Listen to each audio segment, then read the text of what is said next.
Good morning, everybody. I gotta be honest with you, I'm a little bit used to having like 5 minutes between the end of worship and when I come on stage to like dry my eyes and like, calm my heart to like speak to you. But that was hitting me, the love of Jesus and his unfailingness. Does it hit you too?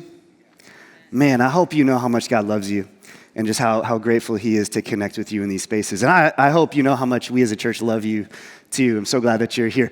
We are in week 3 of a like crazy important series that we have at our church called Jesus First. It is like the thing above all other things here in our church which holds everything together.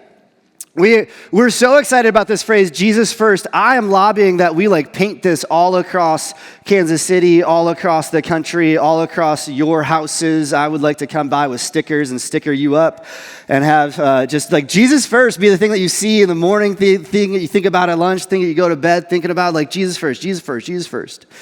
And we've been walking through how do we make Jesus first. And Jesus is not some like theory. Jesus is not some character in a story. We are talking about Jesus of Nazareth, the same Jesus of the same Nazareth that people have been talking about for 2,000 some years. If you know the history of Jesus of Nazareth, you know that he was a carpenter, but around the age 30, it was the time for him to come do the thing that he had come to earth to do, and he assumed the vocation of a rabbi. A rabbi, I want to talk about being, a rabbi and their followers today. A rabbi would call followers to teach them the ways of God. We call the followers of a rabbi a disciple. Back in the day, they call them a talmidim. That was like the fancy way of saying it. But it was really a mathetes. It's the Greek way of saying it. But we just say follower or like disciple. A disciple would enroll full-time to learn the ways of their teacher in this whole life experience, following them around, literally following in their footsteps around the world, watching them go about their lives as they would explain to them the ways of Jesus. And the same anchoring call to the first disciples that Jesus of Nazareth gave to his followers, his Talmudim, his disciples, is the same call that Jesus still gives to you and I today. I think that's one of the more incredible realities, the enduring, the never-changing, never-failing nature of God, is that the same call that he called the first disciples with, he calls you and I together to him too. And it's found in Matthew chapter 4. Read it with me. And Jesus just simply says this, "Follow me, and I will make you fishers of people." Now, it's kind of a strange thing. I hope that there's a little bit inside of you that's a little weirded out by this phrase. We're going to get to that in a moment. But last week, Brad, one of our lead pastors, Brad, he did a great job kicking off for us what it means for us to make Jesus first. And there's three elements from this, that we would connect to Jesus. He says, "Follow me." We become like Jesus. He says, "I will make you." And we would serve the mission of Jesus. He says, "Fishers of people." Now, of all of these phrases, "follow me," and "I will make you fishers of people." Fishing for people is weird. Can we all agree that's weird? That's a weird idea. It's a weird concept. That's why Brad's going to talk about that next week. But I actually think there's something even more weird. Can we go back to the previous slide, just the verse? I think there's a phrase in here that's even more strange than fishers of people. And it's this phrase right here. This really captures my attention. "Follow me, and I will make you." That is a bold statement that Jesus makes. If you follow me, I will make you into what? Into fishers of people. But really just the fact that I will make you. That's the rabbi's promise. To make you into something that you aren't already yet. Today, if you want to be made into something, you want to be made into a scholar, you apply to a school. Shout out MNU, right? You apply to MNU, you're like, make me into something. And so you're doing it. Maybe you did a residency so that you'd be made into a doctor. Some of us just watch YouTube instructional videos to be made into electricians. Right? I mean, we try out for certain athletic teams because the coach's promise is, "I will make you into a star." All of these things they're saying to us, schools and residencies and YouTube, all these people are saying to, "I will make you into something." But Jesus' call to follow him is more than just a transfer of information. The call to follow Rabbi was and is a life-shaping call. And there's kind of a nice way of the Rabbinic Institute where people would actually literally, about town, you would see them in the market, you'd see them in the public square, you'd see them walking amongst the region, following their disciples. It had this really poignant way in that culture of reminding everybody the eternal truth, which sometimes we forget in our highly individualistic lives today as we hop in our own cars and we drive ourselves places and we get to our own places, we do our own shopping and we take classes online and we're very individualized, but yet this enduring principle is still true. What the Rabbinic Institute shows us is that we become like those that we follow. We become like those that we follow. As a leader, this is absolutely haunting, you guys. This is awful for me because I think about the fact that as someone called to be someone who's leading something, I know that Brad, Craig, myself, we all take this very seriously because we want the church to become like Jesus, not like us. And yet it's true in every sphere of your life, you become like those you follow.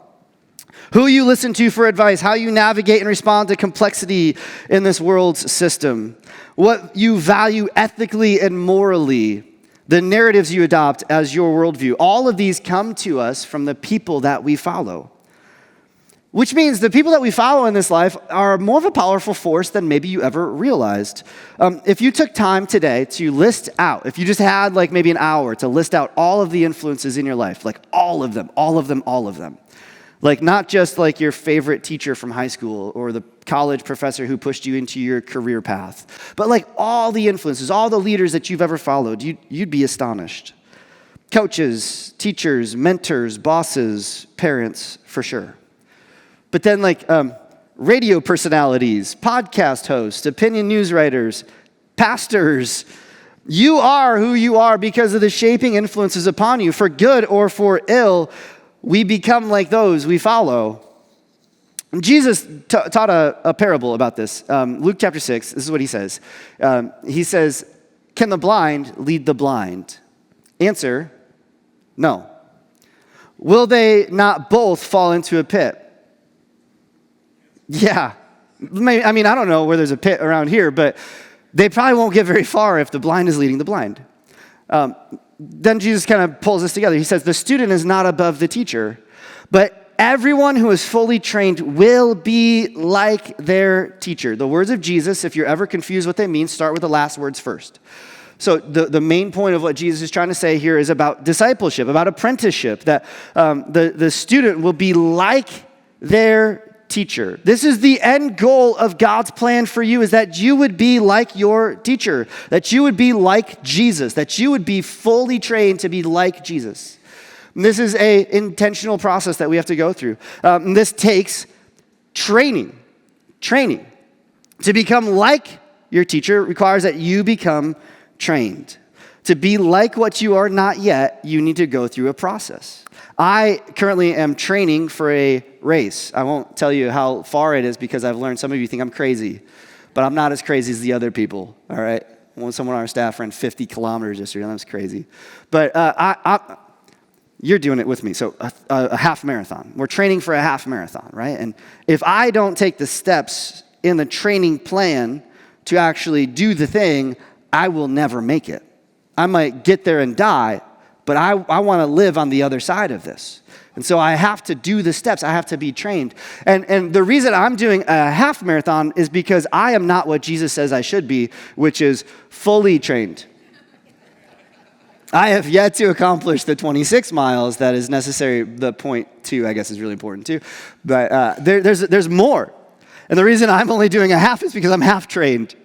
I'm considering doing the Garmin in Olathe next year in the spring. You can maybe ask me about that later. I'm prayerfully considering it. But you know what I'm doing right now? I'm looking at my time and my schedule and my life and wondering, is this even reasonable for me to go through the training process to accomplish this thing that none of y'all even care about anyway? Why would I do this thing, kill myself when no one's going to show up, be there, celebrate me, give me a crown? I don't know. I want the kudos, you know what I mean? I want the fully. But Jesus says that if there's a fully trained, what else is there? There's a partially trained. You can go through this life And you cannot fully be trained and become like your teacher. You can be like the blind guides who are leading the blind. This, by the way, is a reference. Jesus often called the Pharisees or the teachers of the law blind guides who knew the law but weren't leading people towards what God wanted. And God's goal for your life is that you would know his love in Jesus, that you would so deeply follow and connect and trust and build faith in Jesus and recognize his love for you. And so here's the reality. If you want to live the life that Jesus invites us to live and find deep peace, hope, love, faith in, there's no way around it. Every single person in this room must do one thing. We all must change. Amen.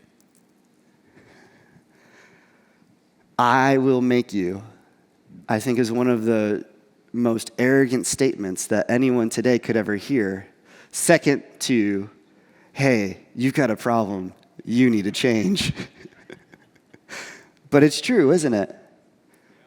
Because I'm not already like Jesus. Not yet. Trying to be. Hopeful, prayerful, but not yet. I don't live with Jesus' attitudes on an everyday basis, every moment basis, every second basis. I don't have his heart for the things that his heart are breaking for. And my perspective is often clouded by a lot of other things, but not necessarily seeing the world through Jesus' eyes. And I don't know if this sounds strange to you because you've got a really nice life right here in Johnson County or in Kansas City or even wherever you're listening to or watching from. Thanks for joining us wherever you are. But you know this to be true. I mean, take a regular Kansas Cityan, right? We recycle. That's good. And we're good people. We're nice people. If you've ever been to the coasts, like New York, good luck for those people. But like, we're nice people. We have dogs that are doodles because they're nice. They're hypoallergenic, which means our friends who come over aren't going to sneeze. That's how nice we are. We've built nice families and nice lives with nice kids.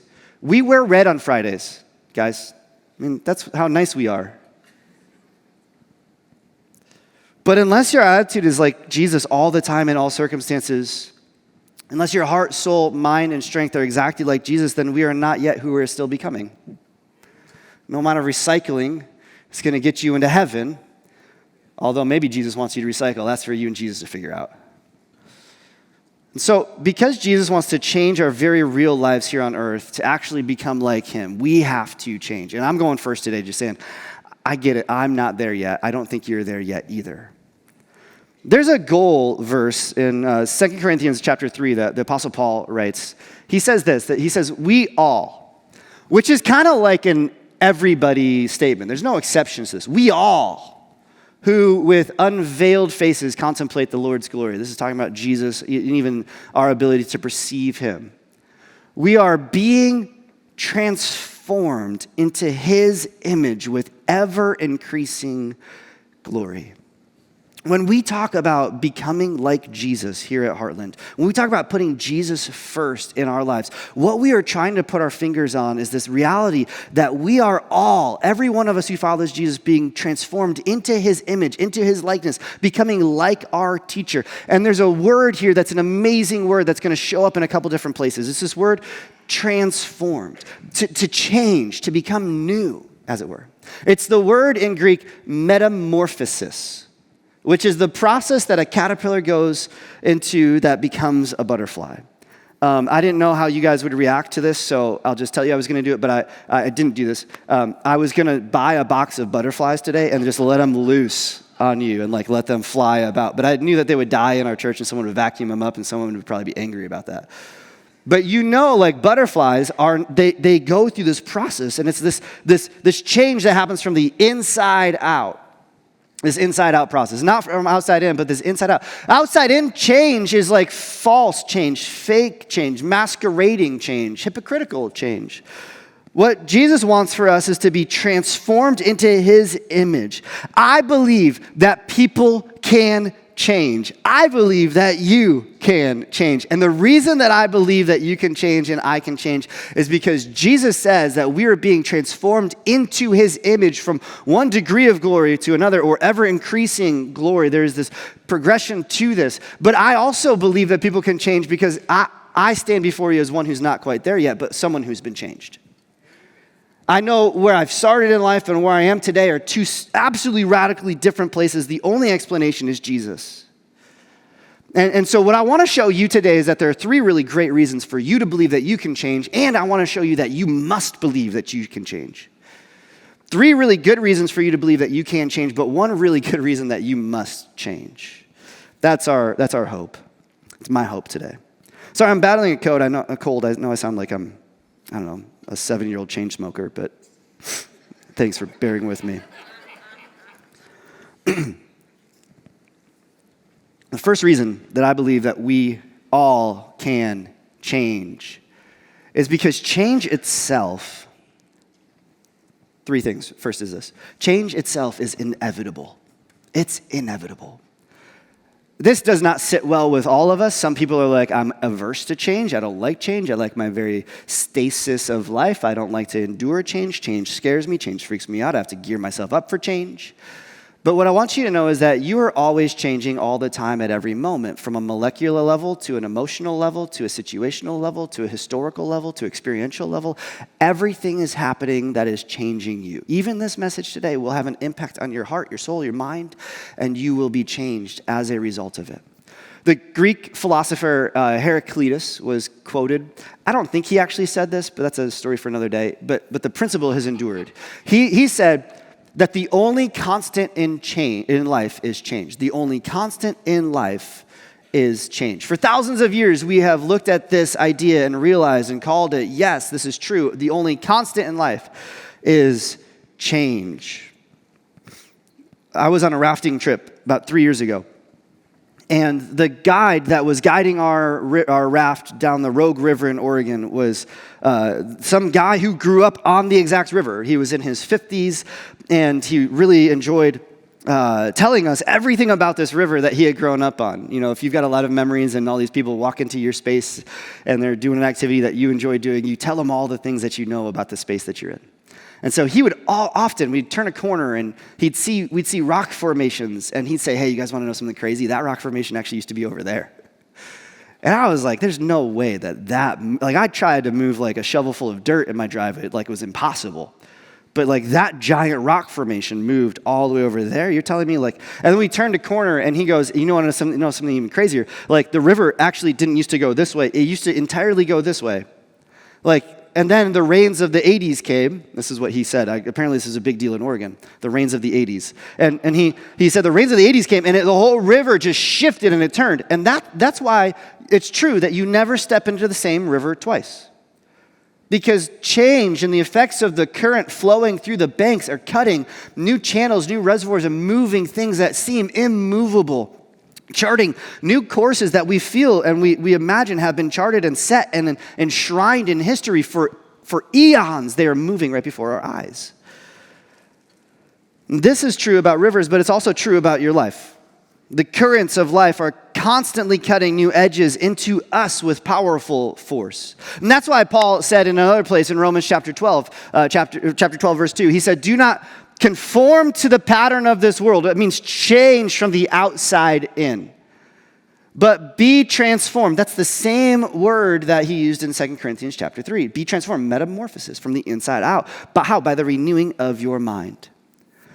There are two options presented to us here by Paul. Well, the third option that I think a lot of us wish we could adapt to or include is just the option of stasis, of just remaining static, just staying put, just being what we are.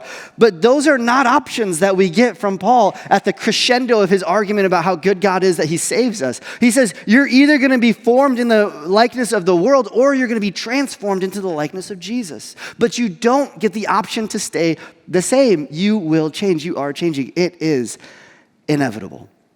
It is inevitable. We are either being conformed to the pattern of this world or being transformed by the renewal of our mind. There's something crazy about this phrase, the the conforming to the pattern of this world. The Greek behind it is the word, it's the Greek word, I had to write it down because I always forget it, schematic. If you're an engineer, you're like, this is my whole life, is designing schematics. There is a blueprint, as it were, the world has upon us to assembly line people into its mold. And you know this, you've suspected this, you've believed this, you know that your phones are listening to you somehow, some ways, some worlds. I don't know, I don't want to be a conspiracy preacher, but I think they are.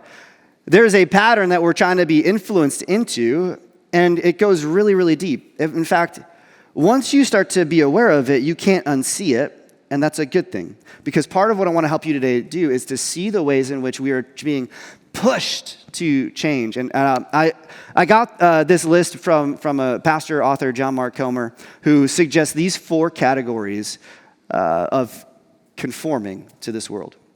He said that we can be conformed by the cultures that we live in, the relationships that we keep, the stories we believe, and the habits that we practice. These are the 4 ways that the world tries to conform us. And you're like, I don't know, Dan, that doesn't really seem true. Well, let me just kind of walk through this. These 4 forces are happening to us in such slow, incremental, and powerful ways that it is affecting you in ways that you would never detect to your own human eye. It's only when you see a friend from a really long time ago that you recognize the change that's happened inside of you. It's like when my kids were little, I put them up against one of the doorposts in my house, and I took a pencil and I marked the top of their head and put their initials and the date next to it. And all 3 of my kids I did this with. I even did this with my puppy, because why not? And we over the years have watched our kids grow, and there's always this reaction, always this moment of, wow, look at what I've done. And you look back upon it and you don't realize it's happening in the moment, but you realize the compound effect of it over time. And this is true about all 4 of these categories. The cultures we live in have a long shaping form upon us. Let me talk about our culture. I've kind of poked at it a little bit already, but forgive me for poking fun at ourselves. Can I poke fun at ourselves for a second? Do I have your permission to just kind of like jab us a little? Okay, so Kansas City. Oh, sweet Kansas City. The nicest city in the entire country. Is that not true? There's no place like Kansas City. Y'all are like, where's the dagger, Dan? I know. But it is true. My wife and I, we tell everybody, we're like, Kansas City is like the nicest people. If you do go to New York, if you do go to the West Coast, you feel like people out there are so self-obsessed. They're rude. And you feel amazed at, like, I'm a really nice person. I like, out here in the coast, I feel like I'm the nicest person in the world. Some of my friends have come to Heartland, and they've taught here on this stage, and they've looked out over our church. And what they say is, like, Dan, your church is really nice, really nice people, really great, really honest, love that. But they often say, too, and this is great, I love you guys, but I'm going to poke fun at you for a second. But, like, they go, lot of Mahomes jerseys in your church, Dan. Yeah. And I had one of them say, for a church that's phrase is Jesus first, it seems like there's another guy. Because I don't know if we know this or not, but sometimes we got to talk about the obvious thing. I don't know if you know this or not. Be careful with my words here, because I don't want to say the wrong thing and make you think that I'm angry. I'm not angry. I'm just calling out what other people have told me. It's not common to wear NFL jerseys to church on Sundays. In most other cities, this doesn't happen. But I see like 7, and I love you. I've got one. I've preached in one, right? Like, this is not a dig. This is just like a thing. We are all very accustomed to it. Why? Because the city has a shaping effect on us. It tells you what color to wear on a certain day, and then it amps you up. You're doing this because I'm pumped, because I hate the Falcons too, right? Like, I'm all in for tonight. I got my wings. I got my buffalo dip. I know how this is going to go. I got work I got to do beforehand, but I'm like all in. But this city has prioritized my time in such a way because why? Because there's a force at work in the culture. Is it a bad force? No, I don't think so. Sports are sports. But it is a part of the culture that we live in, and it has a shaping effect on us. We can acknowledge that. if I take it out of the sports world, and I love you guys so much, you know that, I know. But if we take it out of the sports world and we just put it into our phone world, the apps that you use, there are social media apps. We literally call people who are successful at social media influencers. And we all do it. We all say it. We all acknowledge it. And even if you're at a coffee with a friend, you hear someone else at another table say, there's this influencer that I follow. As if it's like that they're telling you like why they're following the person. It's because they're an influencer. And it's almost like a cow telling another cow, like, I belong to this butcher. That's just weird. It's weird that we would set ourselves up so cunningly and knowingly and obviously that we are being molded by the people that we follow. But why do we do it? It's because of the culture that we follow. We are a part of this world. This is how it goes. And listen, this is our culture. We love our culture. We're a part of our culture, and this is it. But if you're not aware of your culture, it will form you and make you and convince you of things that you actually don't know are true or not. That leads us to the second part. I'm going to go here. The stories we believe. The stories we believe. This is not like, do you believe in the tooth fairy? This is more like the meta-narratives of life, your worldview. So much of your worldview is dependent upon what has happened in your life. Like if your dad abandoned you at an early age, that's going to have a shaping impact on how you perceive the world. What stories you inherit from your family about what is celebrated. The virtues of your ancestors, the inherited pain from your past that you weren't even alive for, but you're angry about. All of it has an effect on what you perceive the world needs and what you need and how you're going to vote and where you're going to purchase property and what type of car you're going to buy. If it's a gas-powered Ford truck or an EV Nissan Leaf, if you're an Android or an iPhone person or one of those nutso feature phone people who still have the Nokia bricks with Snake on them. All of those are influences of the stories we believe about the type of people we need to become that have been passed down to us about our worldview, and they shape us. You know this third one, the relationships that we keep. The relationships we keep. You know that your friends have an impact. What was that old saying in kindergarten, like, show me your friends and I'll show you your future? Right? Well, this is true in so many different ways, and I'll poke fun at myself for this. When I moved to Kansas City a couple of years ago, I was someone who had never camped, never hiked, never run, never biked. I shopped at a couple stores. They were essentially like American basic mail stores. Now, after living amongst all y'all for the past couple of years, here's what's happened to me, okay? Becoming friends with people in this city. I shop at all these athleisure stores. That's weird to me. 20-year-old Dan would be hating himself for shopping. Do you shop at Lululemon? You shop at Lululemon. You've done it before. You guys have all done it. I know it. I say stupid phrases like, September's a really great time for camping.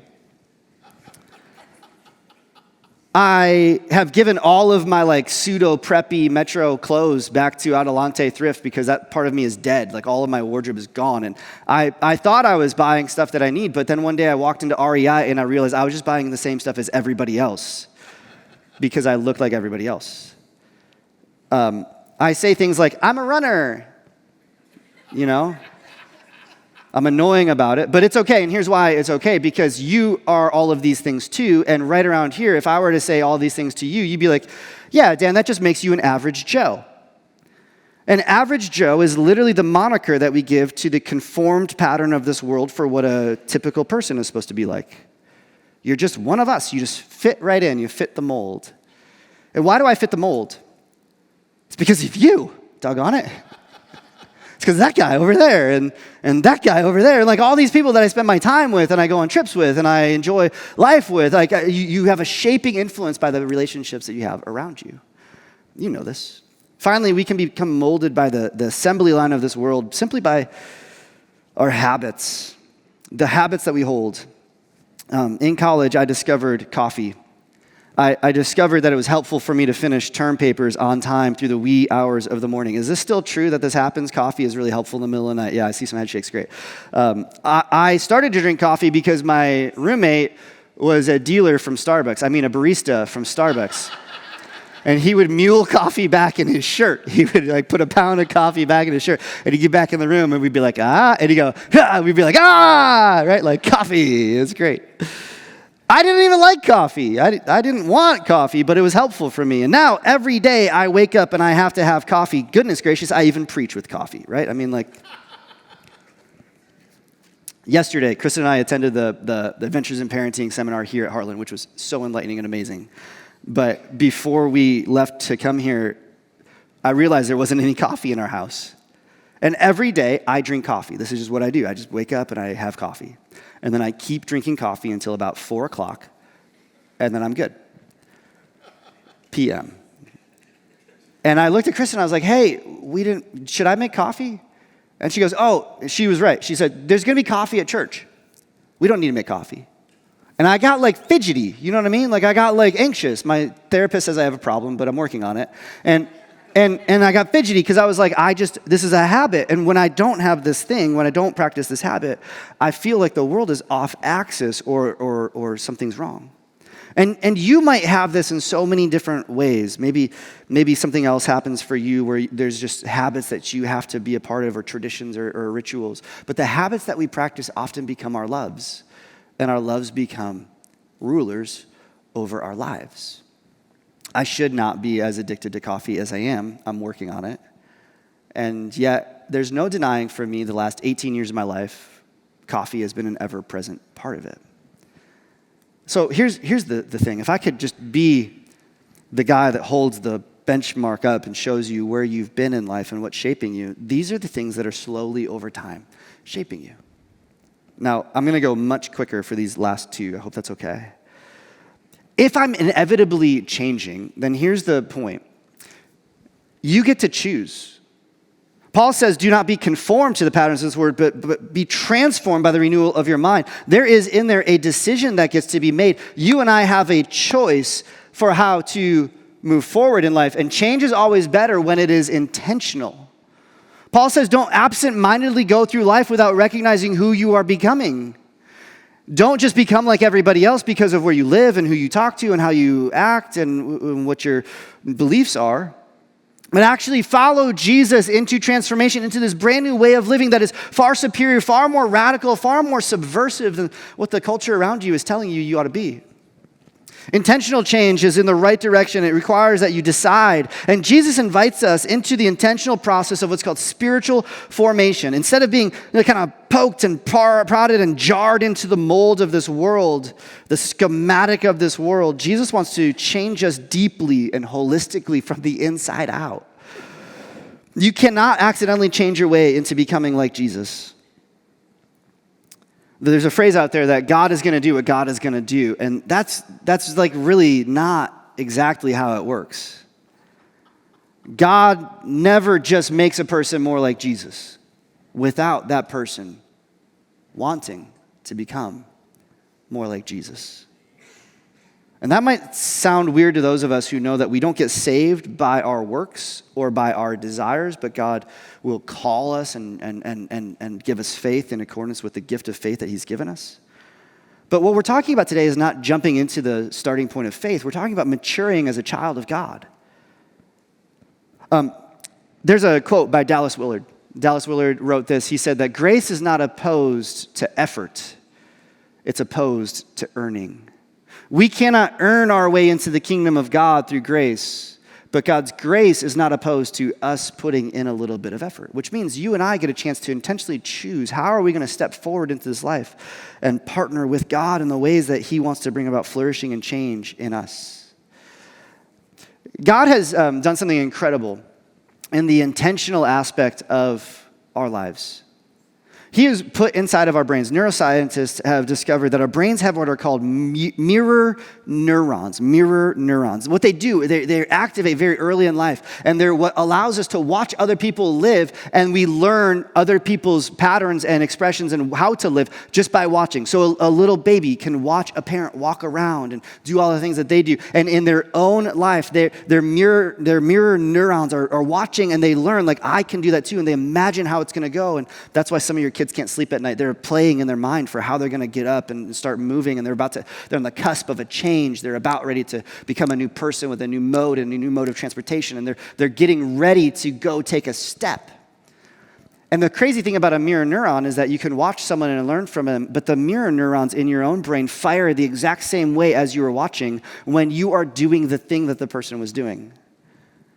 God has built us to be people who connect and watch and learn and grow and repeat. We can choose who we watch and who we connect with and whom we grow into becoming like. And we want to become like Jesus, which means this. We need to take intentional time to connect with Jesus, to watch Jesus, to look at Jesus, to have our soul captured by the beauty of who Jesus is. If there are 4 things to show us what it is that we're being conformed into, I think there are some regular rhythms that help us grow into the life that Jesus wants us to grow into. And I'm not going to kind of beat these to death, but here's what they are. Scripture reading and prayer. The way that we know Jesus' heart is by reading about Jesus' life and seeing the things that he said, watching the things that he did and knowing them. I can't imagine moments in my life growing without knowing God's word and moments where I don't talk to God. So I'm going to give you a moment here in just a second for you to talk to God and ask him to change your heart through prayer. But that's a way for you to connect and to hear his heart. Today we've been looking at scriptures and realizing that in the scriptures are all of these principles that Jesus wants us to change to become like our teacher, to become like him. But what about this? Confession and repentance. This is a part of the communion process that we look to God and we say, God, I'm not yet quite as holy as you want me to be, and so I'm sorry. But I come to you and I receive from you grace, that your body was broken, that your blood was poured out, and I receive from you wholeness again. Not in a weekly, gotta get yourself back up to par type of way, but in an acknowledging way that says, God, thank you for the cross. Thank you for the fact that while I'm not where I want to be, I'm not where I used to be, and it's only because of your death and resurrection. This is one that we talk about around here a lot, Sabbath and rest. One of the greatest ways for your heart to grow in God is to actually take your hands off of the wheel of life and to stop being productive people and to be resting human beings. To say, God, I trust you enough that one day out of the week I'm not going to work. I'm not going to try and make money. I'm not going to try and advance my career. I'm just going to trust you and say thank you, and I'm going to live a healthy, balanced lifestyle because this is what you did. And you know how else you change when we connect with Jesus? It's by regular times of gathering together like we're here today. When the mirror neurons of your own brain can actually look at the other people who are around this room. And if you get to know the stories around this room and you hear people singing that song, that he won't fail, and you look at what they're going through in life and the trust that they're putting in God, you see what it's like to walk through the hard things of life, and you become a new person. Jesus shapes you in that moment. He transforms your heart from the inside out because you've connected with him and you've connected with everyone else in this community. Jesus didn't just say, I will make you an individual a follower of me. He said, I'll make all of you, my Talmudim, my collection of disciples, I will make you into something. And here's the last thing. Change is not just inevitable, it's not just intentional. Finally, this is such good news. That Jesus never promised change to happen all at once, but rather it's incremental. The day Jesus called the disciples, they were just raw materials. They were not finally like Jesus. But step by step through the years with Jesus, they watched the things he did. They started to become more like him so that when the Holy Spirit came upon them, they were committed to his mission. And we're going to talk about that, pick that up next week. This is incremental change. I want to tell you this story. I don't have time, but it's just, you can get the picture really quickly. My 9-year-old son is practicing a lot of baseball. And this summer, he's even met a lot of Major League Baseball players, and he's asked them for some of their secrets. He got one of the pitchers in the Major Leagues this year. He met a guy who threw a no-hitter, and he threw a no-hitter based on this wicked slider. And my son asked him, he said, how do you throw your slider? Teach me your slider. And his mirror neurons, I love knowing that in my son's brain are ways to throw this guy's slider. But at 9 years old, do you know what my son can't do? Throw a no-hitter in the major leagues.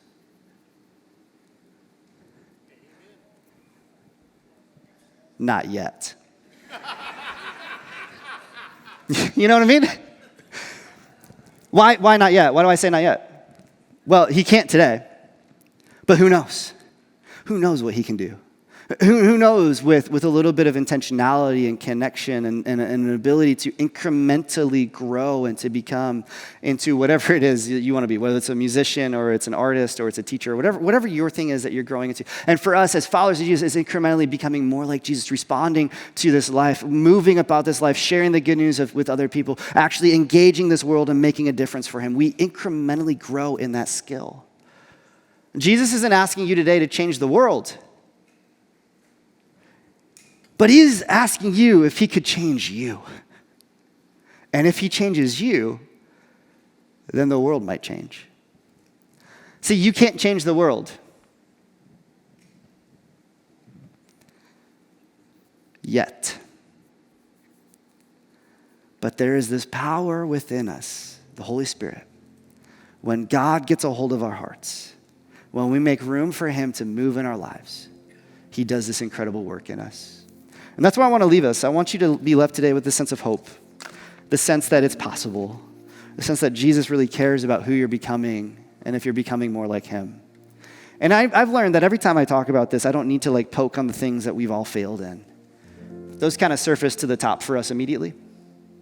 And so whatever it is that's been that for you as I've been talking, I'd love for you to take just the next 2-3 minutes as we close this service, the next 2-3 minutes, to talk to God and tell him, God, I'm willing.